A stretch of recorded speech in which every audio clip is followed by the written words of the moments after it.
علیکم ورحمۃ اللہ وبرکاتہ۔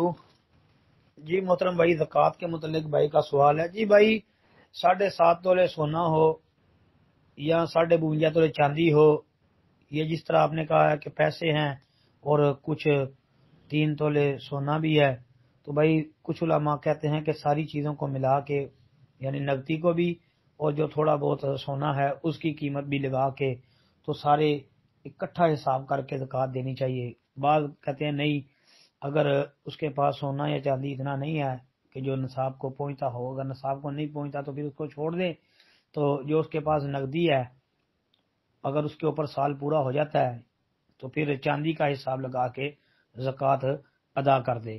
باقی اس مسئلے کے اوپر مزید معلومات حاصل کرنے کے لیے جی زکوٰۃ کے متعلق لکھی گئی جو کتب ہے ان کا مطالعہ کر لیں، اس میں کئی کتابیں آ جاتی ہیں اس موضوع پر۔ اگر آپ کو اس حوالے سے احکام تجارت اور لین دین کے مسائل مولانا عبد الرحمن کیلانی والی یہ مکتبۃ الاسلام سے شائع شدہ کتاب ہے، بڑی بہتری ہے اس مسئلے میں، وہ اگر کہیں سے مل جائے تو اس کا مطالعہ کر لیں۔ جی یہ ہے بھی اردو میں ہے، اور کتابوں والے کسی گروپ سے PDF میں منگوا کر مطالعہ کر لیں، بڑی مفید ہے انشاءاللہ۔ السلام علیکم ورحمۃ اللہ۔